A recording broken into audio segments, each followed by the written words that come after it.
divisiones debido precisamente a lo que señaló, que no ha habido un trabajo interdisciplinario desde un origen. Y ya a nivel de cada persona que trabaja en contratación pública, sea del sector público o del sector privado, tiene que ser consciente que si uno va a trabajar desde su profesión, tiene que tener la capacidad de conocer el lenguaje mínimo de otras profesiones para poder interactuar con ellas. En ese sentido, también la preparación de quienes participan en contratos públicos tiene que ser interdisciplinaria o lo más integral posible, sin, por supuesto, abandonar lo que es propio de la especialidad. El común denominador, entonces, de todo esto es que la naturaleza del tema de los contratos públicos exige un trabajo interdisciplinario.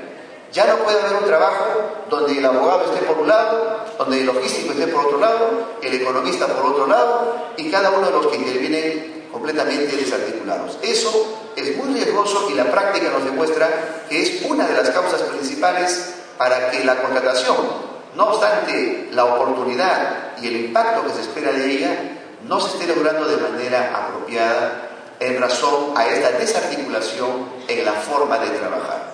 En ese sentido, la primera idea a compartir es que la materia de los contratos públicos exige un trabajo interdisciplinario y de manera coordinada. Dentro de este escenario, dentro de este corolario, cada profesión tiene algunas tareas hoy. Por ejemplo, en el caso de los abogados, es indispensable que quienes son abogados tengan conceptos esenciales muy bien captados, muy bien internalizados. Por ejemplo, ¿cuál es la ubicación de los contratos públicos dentro del fenómeno del poder? ¿Qué relación subyace a los contratos públicos? ¿Qué concepto de contrato de la administración pública le sirve de referencia al abogado en esta línea?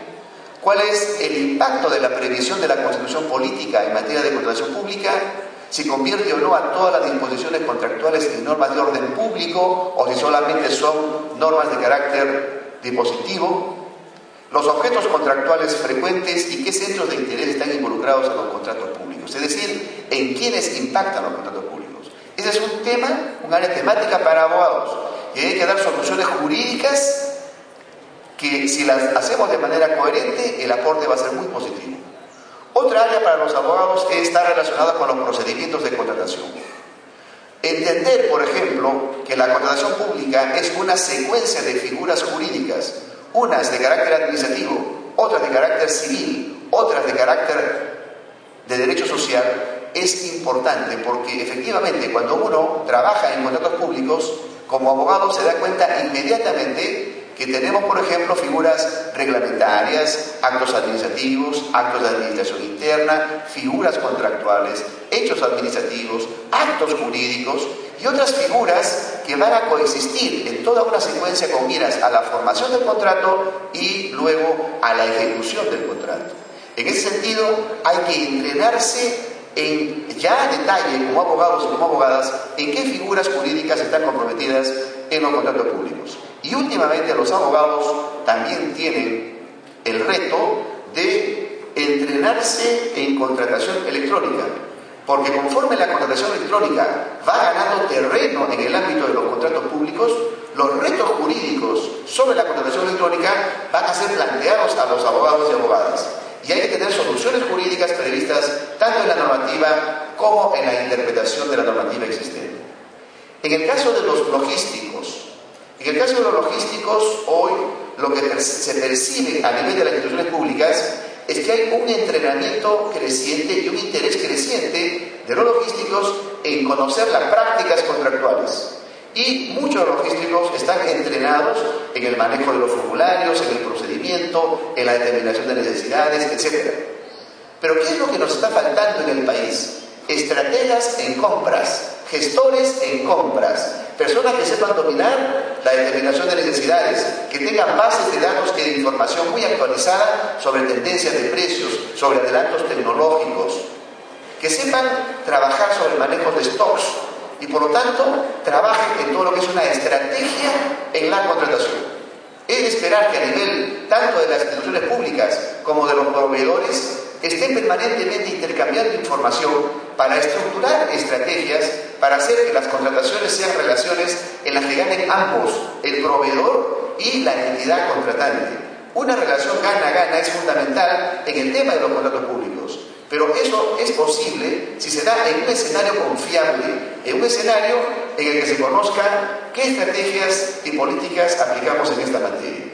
También es una tarea para los logísticos hoy abundar más en la tecnificación de los procesos y en la integración de los sistemas administrativos, que converse el sistema de inversión pública adecuadamente con el sistema de contrataciones, con el sistema de inversiones en general y con todo lo relacionado a lo que es el circuito administrativo en el Estado. Por lo tanto, esta interoperabilidad de los sistemas administrativos se convierte en una tarea fundamental que va a apoyar a que la contratación pública tenga un escenario de fluidez, de eficiencia y de eficacia. En el caso de los economistas, hay que trabajar más la diversificación de mediciones de impacto de los contratos públicos en la economía pública y en la economía privada. Hoy existen sí algunos estudios realizados.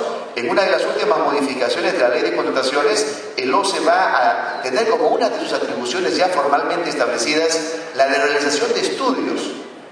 Pero, en general, para la profesión de los economistas, y sobre todo que se dediquen al ámbito público o que tengan relación con el ámbito público desde el ámbito privado, la diversificación de estudios y mediciones de impacto a detalle resulta fundamental. Por ejemplo, medir cómo impacta en MIPES de determinadas regiones la contratación pública, cómo fomentar el mayor impacto en la economía de una institución pública o cómo en general ver el impacto a nivel de todo el país. En el caso de los especialistas en tecnologías, la tarea para los especialistas en tecnologías hoy se circunscribe a la revisión de procesos. Hay que revisar los procesos de contratación de cada entidad. La legislación establece algunos parámetros básicos que se tienen que seguir, pero falta siempre desarrollar a nivel de cada entidad los procedimientos específicos de contratación por cada entidad. Allí, quienes son especialistas en metodologías, en revisión o en procesos, deben trabajar esta línea de manera sostenida, con evaluaciones periódicas a fin de lograr mayor eficiencia y eficacia en las contrataciones a nivel de cada entidad.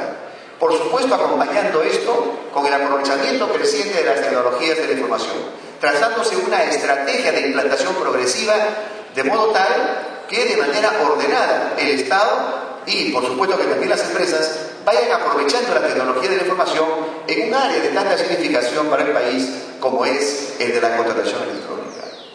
Y en el caso de los políticos, también tienen unas tareas por realizar. La primera, mostrar continuidad en la voluntad política en favor de la eficiencia y transparencia en los contratos públicos. No hay político serio que ignore el tema de los contratos públicos. Todos los planes de gobierno tocan el tema de los contratos públicos. Y hay una promesa y un compromiso fundamental de los políticos: procurar la eficiencia y la transparencia de los contratos públicos. Pues bien, que se haga. Que se haga. Ese fue el compromiso del político, pues hay que mantener esa tendencia. Y la población tiene que estar muy atenta siempre, y los gremios tienen que estar muy atentos siempre a mantener esta continuidad de la voluntad política en favor de eficiencia y transparencia. También es parte del rol esperado en los políticos la aplicación de la justicia distributiva al crear normas en materia de contratación pública.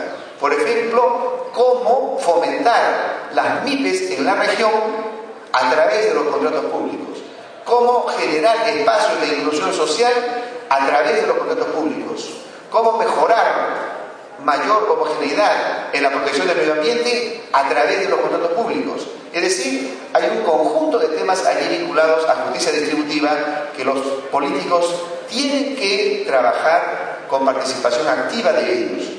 Y también el espacio que tiene que darse a la participación ciudadana. El presupuesto participativo es una excelente cabeza de playa en ese propósito. Pero falta aún más trabajar mecanismos de acceso a la información abierta a los asuntos de las entidades públicas en materia de contratos públicos. Falta trabajar aún más el derecho a informarse, a formular propuestas, y también el de la veeduría ciudadana o vigilancia ciudadana en este tema que es el de los contratos públicos. Por lo tanto, la primera idea a compartir está en que los contratos públicos reclaman un trabajo interdisciplinario y asignan tareas por cada uno de los tipos de profesionales el día de hoy. Vamos a ver y desarrollar algunos conceptos clave que deben tomarse en cuenta cuando se trabaja el tema de los contratos públicos, porque nos dan la base sobre la cual se construye un sistema contractual. El primero de ellos es la ubicación de los contratos públicos dentro de lo que es el fenómeno del poder. Para el efecto, este cuadro muestra lo que se conoce como la teoría del derecho natural, que es una de las teorías más aceptadas sobre el origen de la sociedad y del poder. Conforme a esta teoría, los seres humanos deciden celebrar pactos sociales que dan origen simultáneamente a la sociedad, por un lado, que es un conjunto de vínculos que reúnen y que relacionan a las personas que se integran a la comunidad con miras a lograr ciertos valores y ciertas metas programáticas que justifican la existencia de la sociedad. Esto lo encontramos en la Constitución política. Pero simultáneamente, cada persona que se incorpora a la sociedad renuncia a una cuota de su libertad. La función de esas cuotas de libertad se transforma en una fuerza capaz de generar un orden que es el poder, cuya finalidad última es coadyuvar a que la comunidad alcance estos valores y estas metas programáticas. Este poder se manifiesta a través de las funciones del poder: la función legislativa para emitir normas con naturaleza de ley, la función jurisdiccional para declarar el derecho, la función administrativa para concretar y las funciones especiales normalmente para compensar el poder ejercido a través de otras funciones. La contratación pública está en esta zona, es decir, en la zona de la función administrativa como una de sus manifestaciones. En consecuencia, cuando hay contratos públicos, alguien está ejerciendo poder. En consecuencia, cuando se celebra un contrato público, por ejemplo, entre un privado y el gobierno regional, entre un privado y la municipalidad, entre un privado y un ministerio, este privado tiene que ser consciente que si bien él está ejerciendo su libertad para vincularse con esa entidad, de la otra orilla, la entidad está ejerciendo poder, específicamente función administrativa del poder. En consecuencia, la relación que se está forjando en ese momento no es una relación privada en la que se vinculan dos libertades, dos centros de interés privado, sino una relación en la que se está vinculando el interés colectivo, el interés de la comunidad representado por la entidad pública y el interés individual de la empresa que está relacionándose con el Estado. Y la regulación de esa relación es muy distinta a la regulación privada. El impacto de la relación poder-libertad es diferente a la relación libertad-libertad. En consecuencia, por la ubicación que tiene la contratación pública dentro de lo que es el fenómeno del poder, va a darle características especiales desde el origen mismo del concepto de contrato público. Esto es así aquí y en todo país del mundo. Existe una relación de poder involucrada en los contratos públicos que sirven de base para una lógica distinta a la privada al estructurarse un régimen contractual. Si desarrollamos la función administrativa y la desplegamos, segundo nivel de observación para ubicarla al contrato público, apreciaremos el siguiente cuadro. La función administrativa del poder se manifiesta de diferentes maneras. Por ejemplo, reglamentando a través de los reglamentos, siguiendo los procedimientos reglamentarios. La otra manera es emitiendo declaraciones de efectos individuales como una autorización de funcionamiento de un negocio, para lo cual se utiliza el acto administrativo y se sigue el procedimiento administrativo. La organización interna de las entidades es otra manifestación de la función administrativa. Se utiliza como figura el acto de administración interna y se siguen los procedimientos de administración interna. Otra manifestación, que es la que nos interesa, es la contratación administrativa, utilizándose el contrato de la administración pública y siguiendo el correspondiente procedimiento de administración pública. Y finalmente, la ejecución física a través de los hechos administrativos, siguiendo técnicas de ejecución y procedimientos normados de ejecución. Consecuencia de este cuadro: la contratación administrativa es una de las manifestaciones de la función administrativa, que utiliza como forma jurídica al contrato de la administración pública y se sigue para el efecto el procedimiento de contratación administrativa. Por lo tanto, cuando yo quiero estructurar un régimen normativo, cuando quiero forjar prácticas contractuales públicas, mi razonamiento tiene que ser uno que considere la presencia de función administrativa en esa operación. Por lo tanto, si hablamos, por ejemplo, de los abogados tenemos que tener una buena base de derecho administrativo. Si hablamos de los economistas, de los administradores, una buena base en gestión económica pública, porque ese es el ámbito de los contratos públicos. La perspectiva privada en los contratos no basta para abordar los términos públicos. Los principios y el contenido de los principios de la contratación pública tienen un contenido relacionado a este cuadro. Por lo tanto, un razonamiento distinto a lo que puede ser la contratación privada. Esto lo que hace es reforzar que estamos en un área con características especiales. Siguiente concepto: el contrato de la administración pública es un instrumento de gestión pública. Entre los múltiples instrumentos que tiene la administración pública para el cumplimiento de sus funciones, uno de ellos consiste en la vinculación de la administración pública, de la entidad administrativa, con un tercero, de quien va a recibir una colaboración. Pero en esta vinculación con el tercero, una de las modalidades consiste en un acuerdo de voluntades por el cual se genera un vínculo jurídico entre la entidad y ese tercero, y es un vínculo jurídico de efecto en los patrimonios, tanto de la entidad como de ese tercero.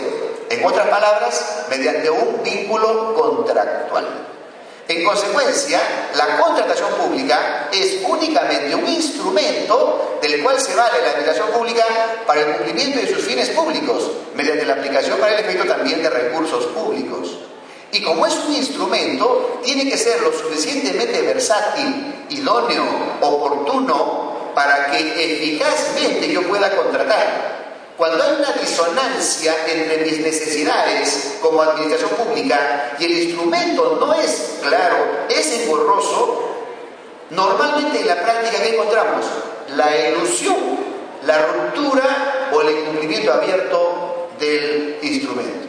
En consecuencia, la tarea es remozar por lo menos cada año el instrumento de la contratación pública, es decir, revisar las normas, revisar las prácticas e ir viendo si está cumpliéndose adecuadamente el rol que le corresponde como instrumento, o si es necesario incorporar instrumentos adicionales, diversificar los instrumentos, siempre en el ámbito contractual, a efecto de que sirvan a su efectiva finalidad de ser vehículo, medio válido para que la administración cumpla sus fines. Por lo tanto, no le debemos temer a las modificaciones a la ley de contratos y su reglamento, sino más bien procurar y estar bien vigilantes para que esas modificaciones sean adecuadas para el nuevo escenario que hay. Por ejemplo, en este momento, como bien se señalaba, el Perú está creciendo en sus inversiones. Tenemos mucho mayor dinero que antes para inversiones, pero el instrumento que utilizábamos antes era para cuando teníamos crisis. Y por lo tanto, había diversos procedimientos que hoy ya no tienen sentido, porque hoy se requiere otro escenario y otras características en el instrumento. Hay que flexibilizar sin perder seguridad en el instrumento, pero tenemos que lograr que sea idóneo para el nuevo ritmo, por supuesto más acelerado, que nos pide, que nos exige la nueva situación económica del país. En consecuencia, este carácter instrumental no se puede abandonar dentro de la comprensión de lo que es el contrato público. En cuanto a la relación que subyace a los contratos públicos, es decir, ¿qué es lo que vincula un contrato público? El siguiente cuadro nos sirve. Este cuadro compara a los tres tipos de contratos existentes: los contratos de derecho privado, los contratos de derecho social y los contratos de derecho público o contratos de la administración pública. En el caso de los contratos privados que están a la izquierda, el contrato privado vincula un interés privado con otro interés privado, es decir, a una libertad con otra libertad. Por lo tanto, se entiende que están dos personas en situación de igualdad vinculándose entre sí. Y esto da lugar a que tanto para la formación del contrato, para el perfeccionamiento del contrato, como para la ejecución del contrato, la normativa y los principios procuran asegurar la igualdad de las partes, razón por la cual uno puede evaluar las modificaciones que puedan haber en un código civil en el tema de contratos, evaluando o considerando si es o no un mecanismo que está favoreciendo la igualdad. Y cuando eso no ocurre, es criticado. ¿Por qué? Porque el concepto en este terreno es así, que es distinto en el ámbito del derecho social, por ejemplo, en el derecho laboral, donde se vincula un empleador con un centro de interés privado, un trabajador también con su centro de interés privado, pero dada la frecuencia alta con que históricamente se ha detectado abuso del empleador respecto del trabajador, no en todos los casos por supuesto, la sociedad reacciona ante ello e impone a través de quienes ejercen el poder algunos contenidos obligatorios a esa relación. Por ejemplo, horas máximas de trabajo, sueldo mínimo, CTS, compensación por tiempo de servicios, etc. Entonces, el esquema de vinculación es este: dos libertades que se vinculan y el poder interviniendo para imponer algunos contenidos a esa relación con miras a proteger a la parte considerada más débil. En el ámbito del derecho público también tenemos nuestro esquema, y en el ámbito del derecho público encontramos a una entidad pública ejerciendo función administrativa del poder, representando el interés colectivo, que se vincula con un privado que ejerce su propia libertad y sus propios centros de interés privado, o a una entidad pública que se vincula con otra entidad pública.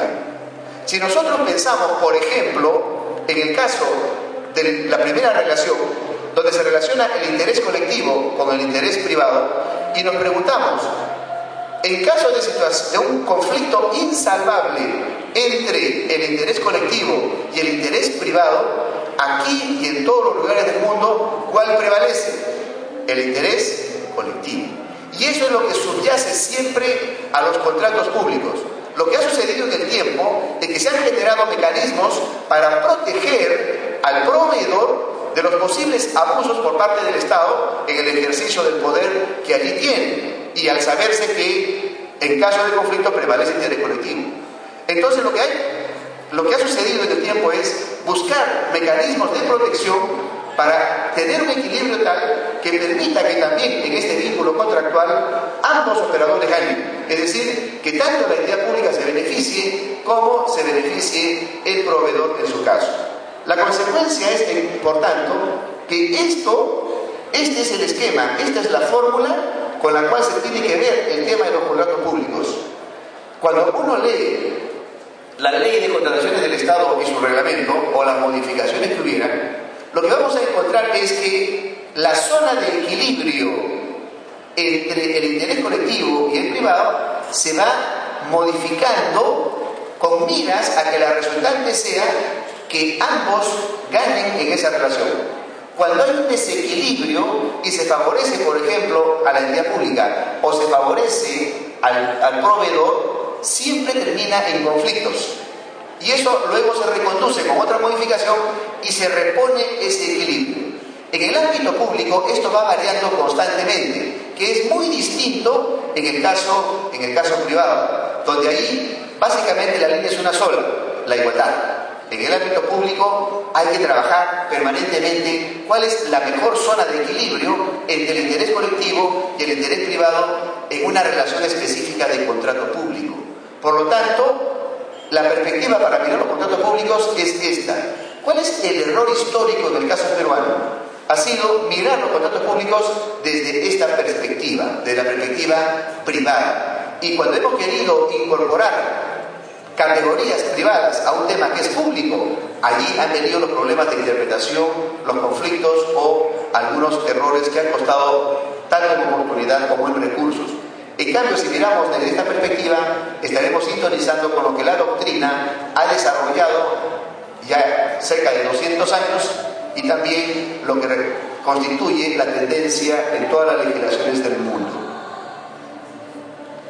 Entre la categoría contrato de la administración pública y el concepto contrato en general, hay una relación de género a especie. El contrato en general se reconoce por el concepto de acuerdo entre dos o más partes para crear, regular, modificar o distinguir una relación jurídica patrimonial. Hasta ahí es la categoría general contrato.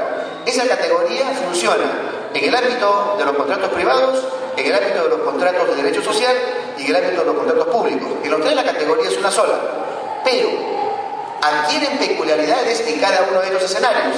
En el ámbito público, la característica clave es que por lo menos una de las partes que celebra el contrato es una entidad de la administración pública. Y esto nos lleva al concepto de contrato de la administración pública que, sobre la base de lo construido, reza así: acuerdo de dos o más partes para crear, regular, modificar o distinguir una relación jurídica patrimonial en la cual por lo menos una de las partes es una entidad de la administración pública. Esto trae una consecuencia también fundamental. Se ha creído durante mucho tiempo que lo que caracteriza a un contrato público es que siempre el Estado tiene prerrogativas a su favor en esa relación, pudiendo resolver o modificar el contrato de manera unilateral sin pedirle permiso a la otra parte y sin responsabilidad para ello. Eso no es así ya hoy. Hoy la teoría ha evolucionado. ¿Por qué?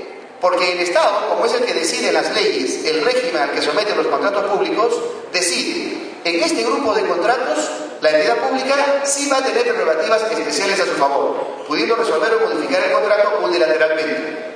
En este segundo tipo de contratos, porque así nos conviene como país, no va a tener esas prerrogativas. Y en este tercer grupo de contratos las tendrá en determinadas circunstancias.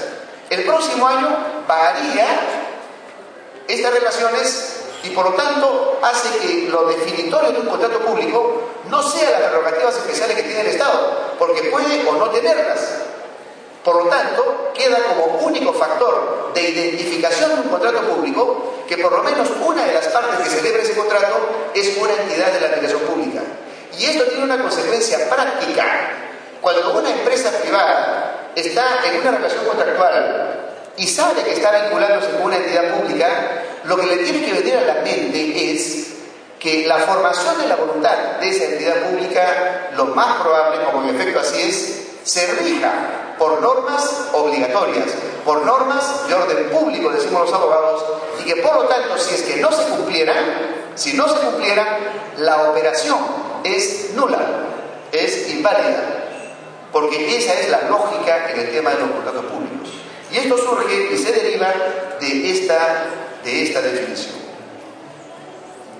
La Constitución política respalda lo que estoy señalando, cuando en su artículo 76 señala que cuando se van a utilizar fondos públicos y en la utilización de esos fondos públicos para el cumplimiento de finalidades públicas, por supuesto, la entidad pública se tiene que vincular con terceros y celebrar un contrato, ese contrato, en su formación, en su desarrollo, tendrá que regirse por las categorías forjadas en el ámbito del derecho público, que son las categorías de las licitaciones, de los concursos públicos y las otras modalidades contractuales públicas que se han forjado. Es decir, a nivel constitucional se ha tomado la siguiente decisión: que necesariamente se deberá seguir lo que señalen las leyes o los reglamentos en materia de contratos públicos con un razonamiento de derecho público, con un razonamiento público. Y en eso la doctrina y las legislaciones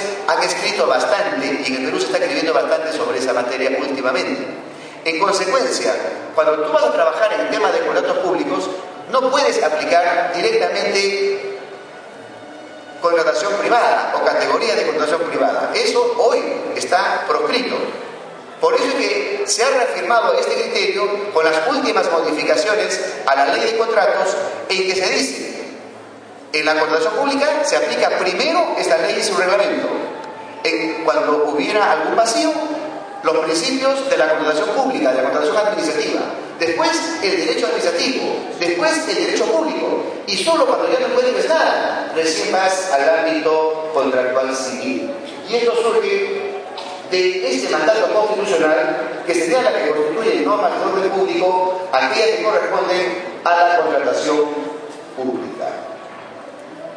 Esto desemboca en algunas diferencias típicas de los contratos públicos y privados y algunas congruencias o intersecciones. En cuanto al concepto general, el contrato privado y el contrato público tienen el mismo concepto de base, pero la diferencia está en que en el contrato público, por lo menos una de las partes que se eleva el contrato es una entidad de la administración pública.